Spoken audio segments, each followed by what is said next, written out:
Initially, when I started carving pieces, you know, they'd take me 8, 10 hours to do. Now I've gotten to the point where I've spent 800 or 900 hours on one single carving. God, can we do that over? My name is Alex Carmona. I'm a master wood carver and printmaker. I create images by carving my image into a block of wood, and then essentially it turns into a stamp. That stamp then gets inked, and that's how I make all my original prints. I've been an artist my whole life. I was in a job that I wasn't totally stoked about. It was kind of killing my soul not to get fulfillment out of my life because I like creating things. I've always been an artist. So I decided to take a leap of faith and just be a full-time artist. I learned printmaking when I was in college, and I realized after showing my artwork at a few places that people were just kind of blown away by the technique and nobody really even knew what it was. Now I do carving and printmaking full-time, and it's done a lot of pretty crazy things for my life and my family. Looking back now, I didn't really realize how crazy I was. I would strap my booth to the top of my roof rack, and I would travel the country with it like that. And everybody thought I was crazy, and I had no idea why at the time. I look back at what I did and I realized maybe I was crazy. Putting all that hard work in really paid off, and I met a lot of great friends. I made a career out of it. It's funny the way things work out, but it's funny to look back on that memory. I got an email one day from this man that wanted to talk to me about creating artwork for this show called the SEMA show. And it's this big convention in Las Vegas.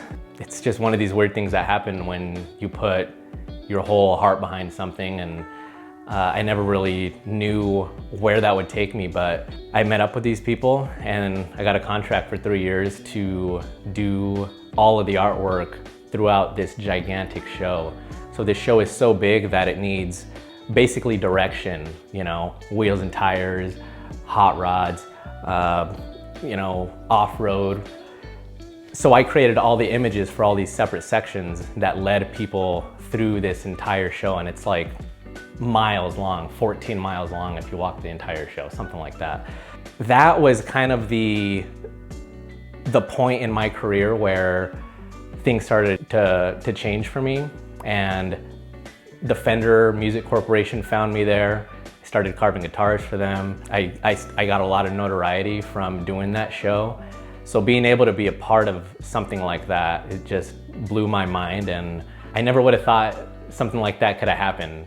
So I got to a point in my art career when I realized that I wanted to do more substantial work, and I thought to myself, I want to do something big. I had an idea to do this big race car that was 9 feet wide. I had one of my buddies build me the basswood plank. I knew that I had to use a softer wood because I was going to be carving a big piece, and I didn't want to be straining myself to carve a real hard wood. So carving basswood is very easy if you have sharp tools, but they have to be extremely sharp to get crisp lines.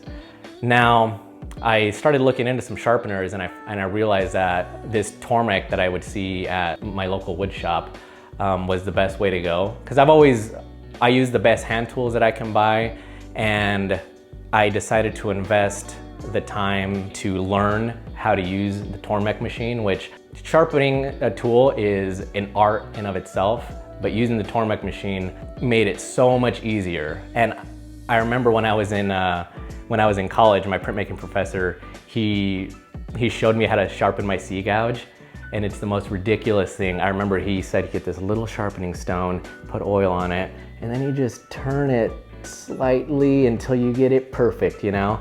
And I'm thinking to myself, that's not optimal in the slightest. So the jigs that Tormek has, I mean, that is the way that I've been able to get the detail that I get in my prints. That's the absolute truth, like I'm not lying.